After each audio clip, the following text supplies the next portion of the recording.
To watch more Bhagavad Gita discourse videos, subscribe to our YouTube channel.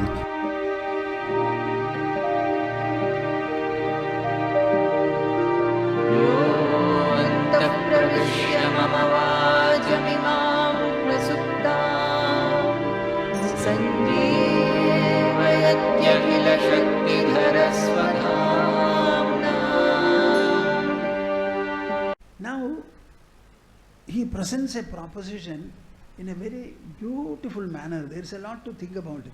Nasato vidyade bhavo, nabhavo vidyade sadaha, ubhayoravi drishtondaha, tu anayos tattvadarshibhihi. Even the sukhadukhas I will prove to you are not there.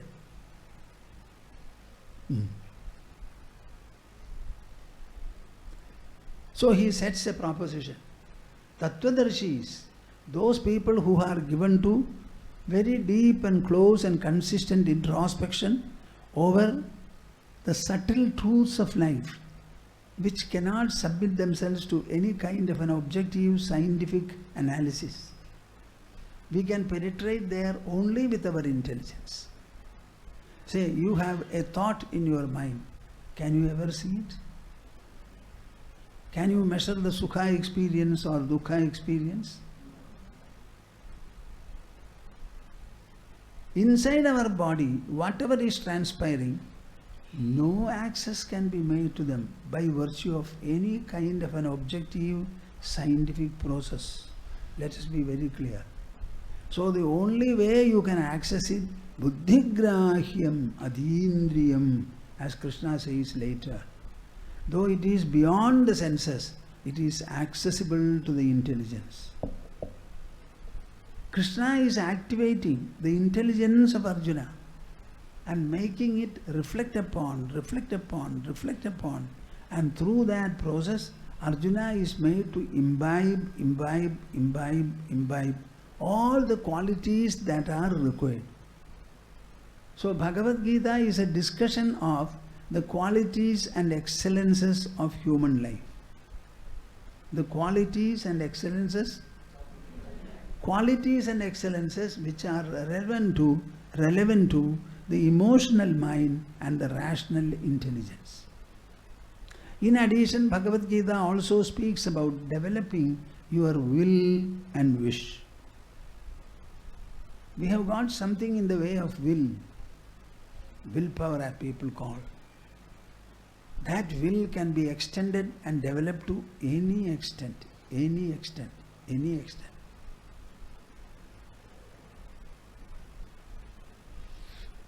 Nasato vidyade bhavo, nabhavo vidyade sataha, ubhayorapi drishtondaha, tu anayoho tattvadarshibhihi.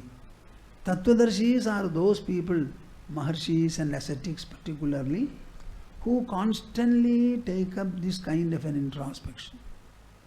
They only read, they only think, they only understand. Yoga Vasishtha Ramayana consists of 32,000 Sanskrit verses. All of them are a record of the dialogue, 18-day dialogue from morning to evening that transpired in the palace of Ayodhya between the 16-year-old Rama and the family preceptor Vasishthadev. All of them are an interaction between the emotional mind and the rational intelligence.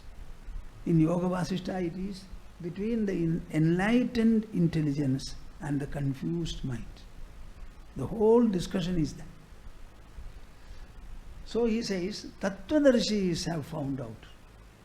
So Krishna recognizes that in our country there were people earlier, right from the ancient times, people had been given to this introspection. It is as a result of that our people evolved the Upanishadic thought revolving around the imperishable, impersonal, inmost self. Self is the only subject revealed in the Upanishads.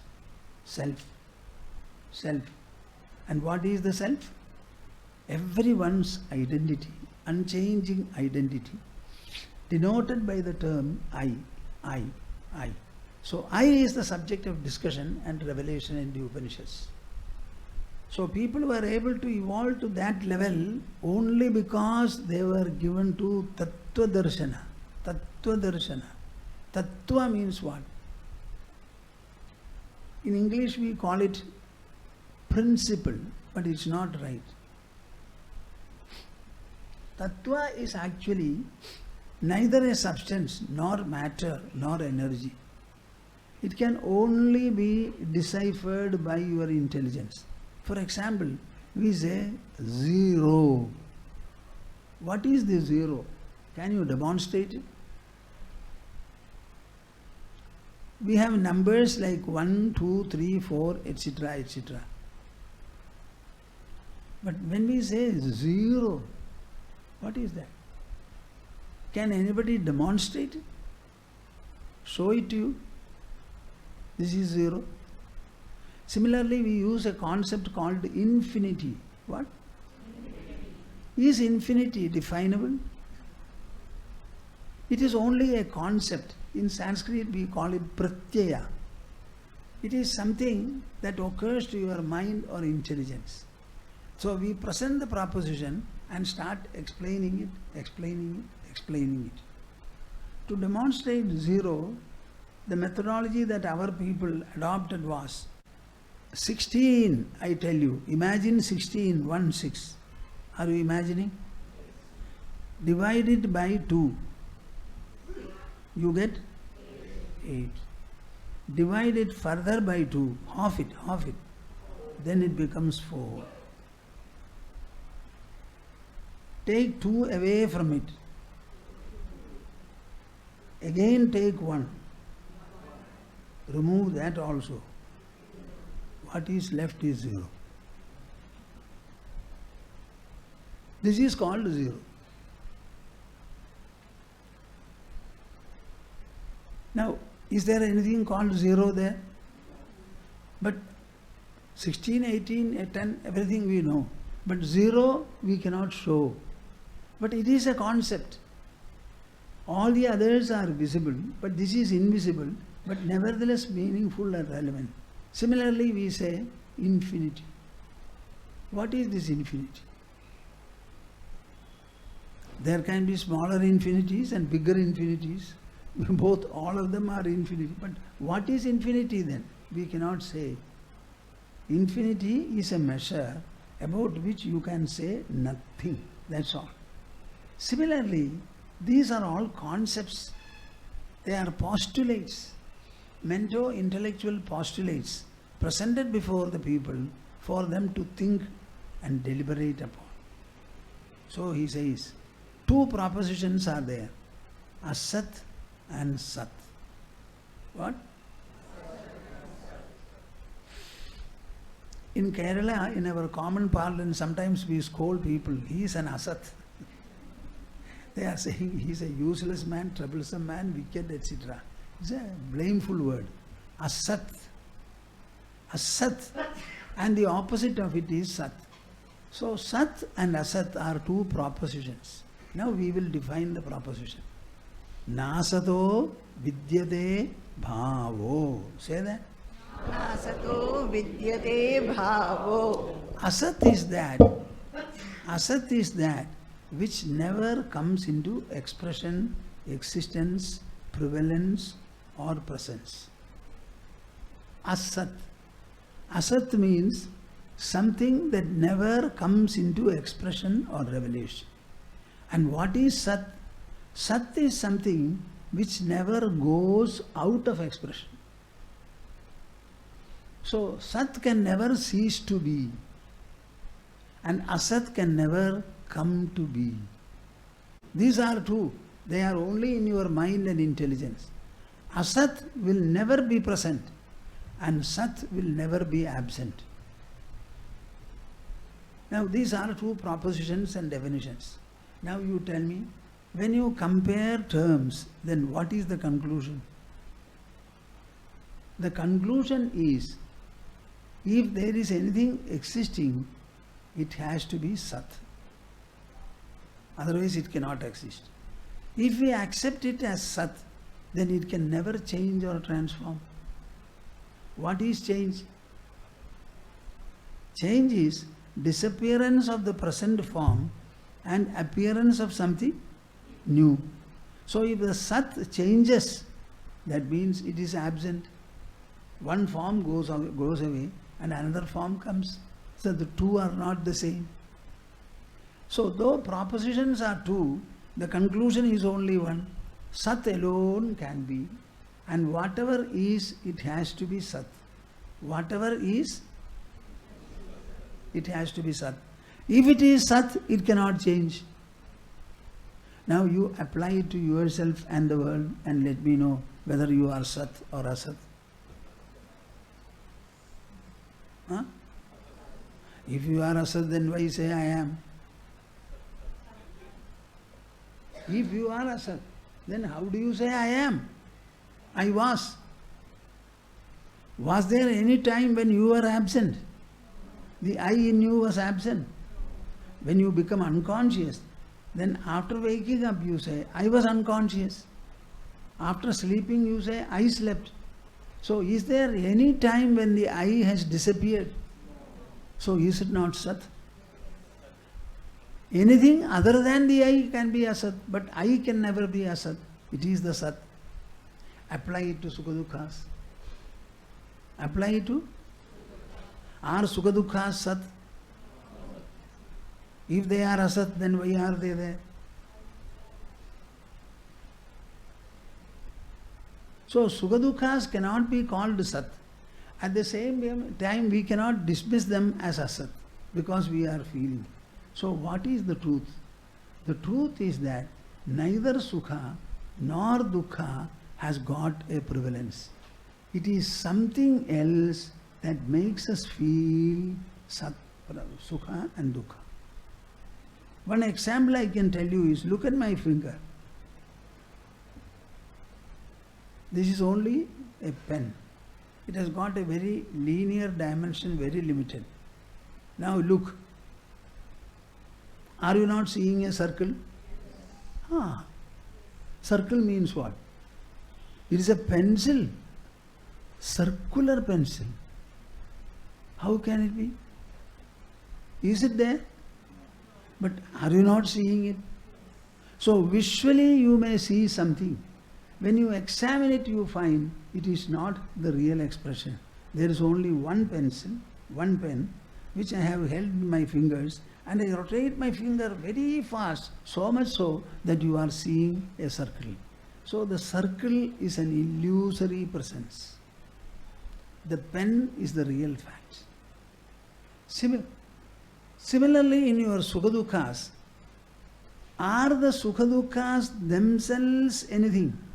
Or it is only a display that you are seeing? If it is a display, whose display? So the I is the fact. And whatever is displays, manifests or presence is the illusion. That is why you say, I am happy. The same way you say, I am unhappy. So in happiness I am, in unhappiness also I am. Happiness never devoured me, that is why I became unhappy. Unhappiness never swallows me, that is why I become happy. So in happiness and unhappiness, I am equally present. So what is this happiness and unhappiness? My own transitory display or expressions. Is it clear? Huh? No. That is why the Sukha Dukkhas become thinner and thinner, lighter and lighter. Your tears will become less and less, less and less. Smiles also will become less and less. The entire mind will become lighter. The intelligence will become clearer. Actually, you are seeing brilliance, light with the eyes. This is an external visual light. The real vibrance which you are feeling, it is internal. People say that, I only feel the presence of the body. My dear souls, you never feel the presence of the body. What you are feeling is that something makes you feel, I have a body. The body is not actually there, but you have a feeling, I have a body. So it is that I have a body feeling. That feeling belongs to the body or to the mind? Huh? Any doubt? Can body feel? That is why 17 hours you feel you are conscious of the body. On the other hand, 7 hours you are unconscious of the body. Now, who is the real judgment maker? I, not the body. And that I is conscious of the body for 17 hours, and it is equally unconscious of the body for 7 hours. About the same product, the I gives you two different notions. So in the whole process you tell me what is the Sat and what is the Asat. Is there any change for it? So the I is putting up the display of Sukha and Dukkha. So Sukha Dukkha's are simply notional. Sukha Dukkha. And who is the notion maker? So the I is the Sat.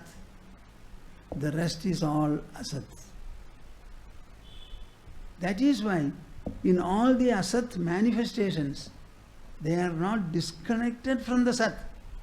Only when I am there, I can be Sukhi. Only when I am there, I can be Dukhi. So, Sukhi and Dukhi are what the I displays, manifests. So in the Sukha Dukkhas, what is the Sat and what is the Asat? The Sat is the experiencing I, and the Asat is the experienced Sukha Dukkhas. When you probe into the Sukha, what do you find? You find the resplendent I. If you probe into the Dukkha, what is there? Resplendent I. That remains uniformly. It is neither white nor black.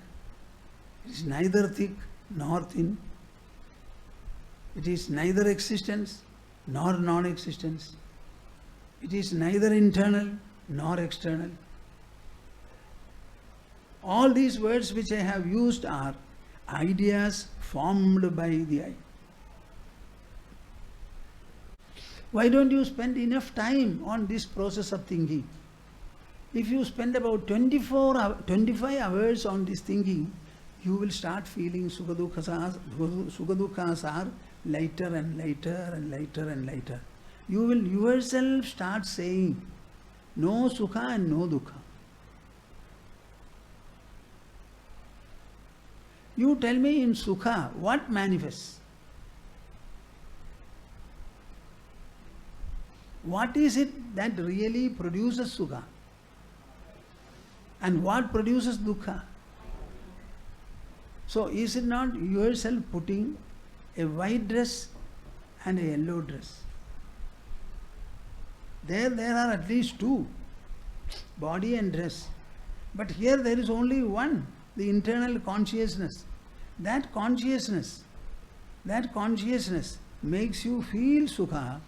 The same consciousness makes you feel Dukkha. Why this difference at all? In the absence of this difference, you will not be able to distinguish the I. I don't know whether you have understood my point. In the absence of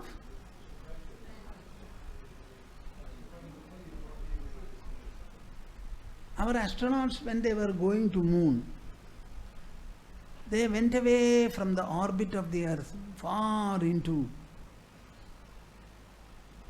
When they looked all around, there is no distance, there is no color, no brightness, no darkness. Nothing they could understand. And they have to be told from below, it is about 5 o'clock, 6 o'clock, get up, go to the toilet, wash your teeth, have your breakfast, have your bath, etc., etc. They did not know whether eyes are there, and the eyes can see a number of colors. Suppose no color is there before the eye, will you ever know that you have the eye? Huh? When no sound is heard, I don't think we will be missing our ear. So all our experiences are interactional. If for the interaction the other factor is not there, our interactions will totally disappear. So if sukha and dukkha are differently not there, you will not be able to know that there is someone or some presence which is feeling the sukha and feeling the dukkha. So the sukha dukkha display becomes necessary to reveal the third factor called the I. Should you take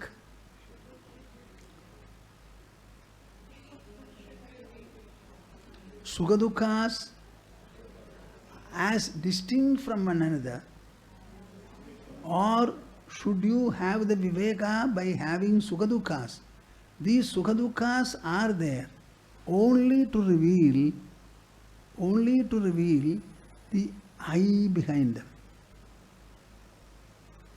See, my question is, by looking at sukha dukkhas or experiencing sukha dukkhas, should you run after one of them and hate another, or should you apply your viveka discrimination to know that, see, there is a presence which manifests sukha and after some time manifests dukkha.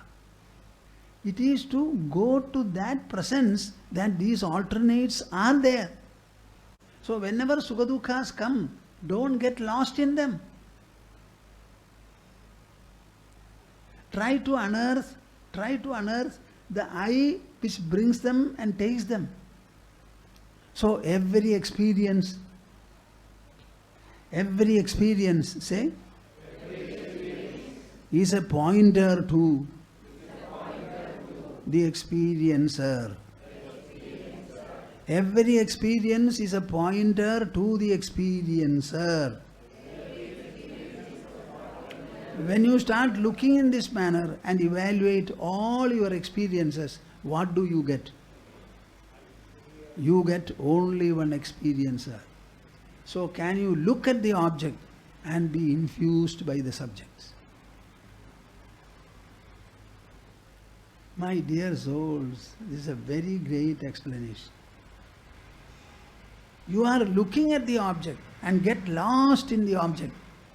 I want you to look at the object and understand what is looking at the object and what is the impression you get.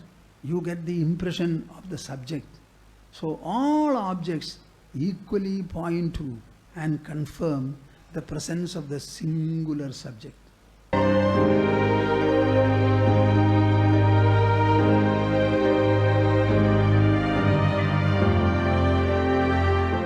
Join our live event on the 10th, 11th and 12th of October 2020. Register at www.globalgeeta.org.